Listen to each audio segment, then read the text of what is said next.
আমাদের সাথে ভারতের এক্সট্রাডিশন ট্রিটি আছে। সেই এক্সট্রাডিশন ট্রিটি অনুযায়ী ভারতে যদি কোনো আমাদের কনভিক্টেড মানুষ থাকেন, উনি সাবেক প্রধানমন্ত্রী হন আর যাই হন না কেন, ওনার এক্সট্রাডিশন বা প্রত্যার্পণ আমরা চাইতে পারি। আমরা খুব দ্রুত আইন মন্ত্রণালয়ের মাধ্যমে আপনাদের জানাবো যে আমাদের এই ছাত্র জনতার বিপ্লবকালে যেই গণহত্যা ঘটেছে, যেই মানবতা বিরোধী অপরাধ ঘটেছে, সেটার বিচারের লক্ষ্যে আমরা কিছু পদক্ষেপ ইতিমধ্যে গ্রহণ করেছি। দৃশ্যমান কিছু অগ্রগতি হয়েছে, সেগুলি আপনাদের জানাবো। এখনই জানিয়ে দিচ্ছি, আমাদের ইনভেস্টিগেশন যে টিম আছে সেটা গঠিত হয়ে গেছে, প্রসিকিউশন টিম গঠিত হয়ে গেছে, আদালত পুনর্গঠনের চিন্তা চলছে। অচিরেই আপনারা দেখবেন বিচার শুরু হয়েছে। বিচার শুরু হওয়ার পর ডেফিনেটলি আমরা এক্সট্রাডিশন চাপব। আমরা প্রধানত আলোচনা করেছি আমাদের সংস্কার ভাবনা নিয়ে এবং সংস্কার যে কমিশনগুলো আছে ওনারা কিভাবে কাজ করতে চায়, কর্মপদ্ধতি কি হবে, মেম্বার বাছাইয়ের প্রক্রিয়া কি হবে, কবে ওনারা রিপোর্ট দিবেন, ওনাদের যে কমিউনিকেশন স্কিলটা সেটা কি হবে, ওনাদের সাথে যে পলিটিক্যাল পার্টি আছে বা পেশাজীবী সংগঠন আছে তাদের এঙ্গেজমেন্টগুলো কীরকম হবে সেসব ব্যাপারে আমরা আলোচনা করেছি। তো আমরা মোটামুটি মোটা দাগে কয়েকটা ঐক্যমত প্রতিষ্ঠিত হয়েছে যে কমিটিগুলো আপনার 1 অক্টোবরের মধ্যে কাজ শুরু করবে এবং আমরা আশা করছি ওনারা 31 ডিসেম্বরের মধ্যে একটা রিপোর্ট আমাদের জমা দিবেন এবং সেই রিপোর্টের ভিত্তিতে নেক্সট ফেজ বা সেকেন্ড ফেজে আমাদের যে প্রধান উপদেষ্টা আছেন ওনার নেতৃত্বে আমাদের যে উপদেষ্টা মণ্ডলী সেটা রাজনৈতিক দলগুলোর সাথে এই সংস্কার ভাবনা নিয়ে আলোচনা শুরু করবে। এরপর আরও ব্রড বেস কনসালটেশন হবে, সবাই মিলিয়ে সমস্ত সমাজের সকল স্তরের মানুষের প্রতিনিধিত্ব থাকবে।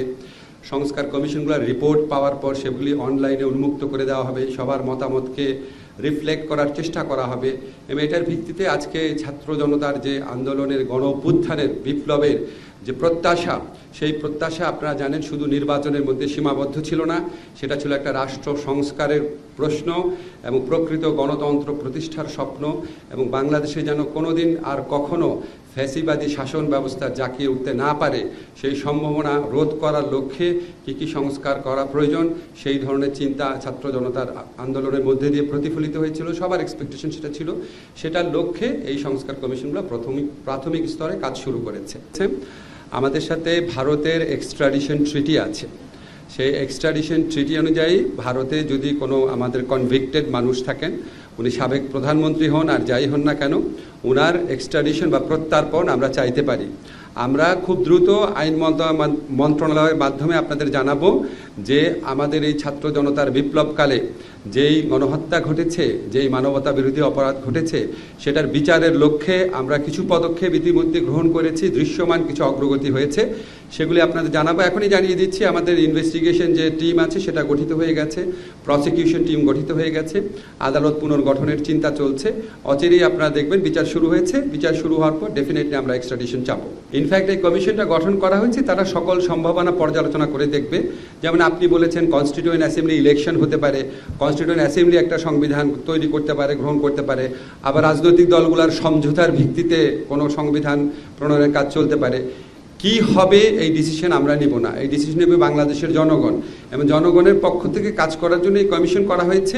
কমিশনে যতভাবে পারা যায় সমাজের সকল অংশের মতামতের প্রতিনিধিত্ব করা হবে এবং আশা করা হবে, আমি সকল অংশের মতামত বলতে সুস্পষ্টভাবে ক্লিয়ার করতে চাই, যারা গণহত্যাকারী ছিল, যারা মানবতা বিরোধী অপরাধ করেছে, আমাদের প্রায় 1000 মানুষকে হত্যা করেছে, আরও অনেক অনেক অনেক মানুষকে গুরুতর আহত করেছে, চক্ষুহীন করেছে এবং যারা বিচারের ভয়ে পালিয়ে বেড়াচ্ছে তাদের সাথে কোনো আলোচনা হবে না।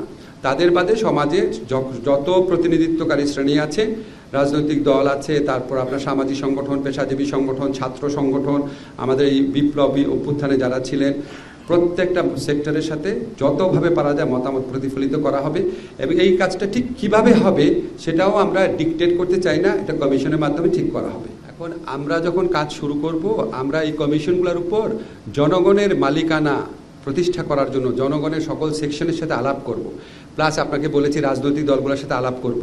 ওই কমিশনগুলো ঠিক ওইভাবে আলাপ করে নাই। আমরা একটা জনগণের মালিকানা প্রতিষ্ঠা করতে চাই, যাতে পরবর্তীকালে সুষ্ঠু নির্বাচনের মাধ্যমে যে সরকার আসবে সেও এটার মধ্যে এক ধরনের মালিকানা অনুভব করে এবং এটা কন্টিনিউ করে। বাস্তবায়ন, আপনি সত্যি খুব ভালো প্রশ্ন করেছেন, বাস্তবায়ন তো অনেক বড় চ্যালেঞ্জ। একটা ডকুমেন্ট প্রডিউস করাচ্ছে, বাস্তবায়ন অনেক বড় চ্যালেঞ্জ। এই চ্যালেঞ্জটা মোকাবেলায় সবাইকে সহযাত্রী করার জন্যই আমরা এই কনসালটেশন প্রসেসটা শুরু করব। এবং আপনাকে আরেকটা কথা বলতে চাই, যে সমস্ত কমিশনের রিপোর্ট আছে সেগুলি অবশ্যই আমরা বিবেচনায় নিব। আপনাকে ধন্যবাদ। আপনারা যে মব জাস্টিসের ঘটনা দেখেছেন, বিশেষ করে ঢাকা বিশ্ববিদ্যালয়ে যে ঘটনা ঘটেছে, সেটা আমাদের সবাইকে মর্মাহত করেছে। সেটা আমাদেরকে খুবই কষ্ট দিয়েছে। আমরা ইতিমধ্যে ব্যবস্থা নিয়েছি, ইতিমধ্যে 3 জনকে গ্রেফতার করা হয়েছে এবং আমরা এই ধরনের ঘটনার এড়ানোর জন্য যত রকম পদক্ষেপ নেওয়া প্রয়োজন তত রকম পদক্ষেপ নেব। আমরা বাংলাদেশে ক্লিয়ারলি বলতে চাই, এখানে কোনো রকম মব জাস্টিস, কোনো রকম আইন নিজের হাতে তুলে নেওয়া, গণপিটুনি দেওয়া, এগুলি কোনোভাবেই অ্যাকসেপ্ট করা হবে না। বিচার বহির্ভূত হত্যাকাণ্ড কোনোভাবেই অ্যাকসেপ্ট করা হবে না। এগুলি যদি ঘটে, আপনাদের একটা জিনিস নিশ্চিত করতে পারি, আমাদের সরকার তাৎক্ষণিকভাবে ব্যবস্থা নেবে, আইনের মাধ্যমে উপযুক্ত শাস্তির তদন্ত এবং বিচার সাপেক্ষে উপযুক্ত শাস্তির ব্যবস্থা করা হবে। সেটা কিছু আলামত আপনারা কালকে পত্রিকাতে আপনারা নিজেরাই ছাপবেন যে 3 জনকে অলরেডি গ্রেফতার করা হয়েছে। প্রক্রিয়াগত কারণে প্রক্রিয়া সৃষ্টি করার মাধ্যমে ব্যক্তির দায়বদ্ধতা বৃদ্ধি, স্বচ্ছতা বৃদ্ধি বা আপনার আরও বেশি দায়িত্বশীল করার অনেক স্কোপ আছে। এটা আপনার সাথে আমরা এগ্রি করছি। আমরা ইনফ্যাক্ট সারা জীবন সংস্কার নিয়ে কাজ করেছি। কিছুদিন আগেও আমি জাস্ট সিভিল সোসাইটির অংশ ছিলাম। বদিউল আলম মজুমদার ভাই আছেন, মাহফুজের অনেক চিন্তাভাবনা আছে, তার বইও আছে, দেখবেন এসব ব্যাপারে। অবশ্যই আমি আপনার সাথে একমত। প্রক্রিয়া অবশ্যই আমরা যতটুকু প্রক্রিয়ার মাধ্যমে নিশ্চিত করা যায় সেটা আমরা করব, বাট এটার সাথে সাথে ব্যক্তিরাও ইম্পর্টেন্ট বলে মনে। আমাদের যে আরও সংস্কার কমিশন আছে, এই সংস্কার কমিশনগুলো কিন্তু এই সংস্কার কমিশনের রেজাল্টের জন্য ওয়েট করবে না। আপনারা দেখবেন স্যার বিদেশ থেকে আসার পরপরই শিক্ষা, স্বাস্থ্য, তারপর স্থানীয় শাসন, এই সমস্ত বিভিন্ন প্রসঙ্গে আমাদের সংস্কার কমিশন কাজ শুরু করবে।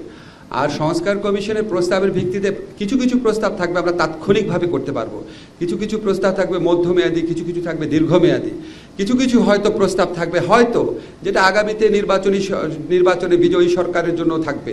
আমরা আসলে প্রস্তাবটা না পাওয়া পর্যন্ত কিছু বুঝতে পারছি না। তবে কিছু বুঝতে পারছি না ক্লিয়ারলি আপনাকে বলতে পারছি না ঠিক কোনটা কতদিন হবে, কারণ আমি তো জানি না এখানে কী সুপারিশে আসছে। তবে আপনাকে একটা জিনিস বলতে চাই, এমনি এটা খুব আপনাদের রেলিভেন্ট মনে হতে পারে, এমনি আমাদের মধ্যে এই আলোচনাটা হয়েছে। আমাদের মাননীয় প্রধান উপদেষ্টা উনি ফিরে আসার পর আমরা নির্বাচন কমিশনের পুনর্গঠনের চিন্তা করব। তারপর একটা স্টেজে এরপরে, কারণ আপনারা জানেন নির্বাচন কমিশন ছাড়া আমরা ভোটার তালিকা আপডেট করার কাজ শুরু করতে পারি না। এরপরে ভোটার তালিকা আপডেট করার চিন্তা করব। আমাদের কর্মকাণ্ডের মাধ্যমে আপনারা বুঝতে পারবেন আমরা শুধু সংস্কার ভাবনায় নিজেদেরকে আবদ্ধ রাখবো না, তার সাথে সাথে রিয়েল অ্যাকশন যেটা সুষ্ঠু অবাধ নির্বাচনের জন্য, রাষ্ট্র সংস্কারের জন্য, ফ্যাসিবাদী শাসন ব্যবস্থার সম্ভাবনা বিলোপ করার জন্য যেই সমস্ত প্র্যাকটিক্যাল কাজ আছে সেটার কাজগুলো আমরা পাশাপাশি করতে থাকবো।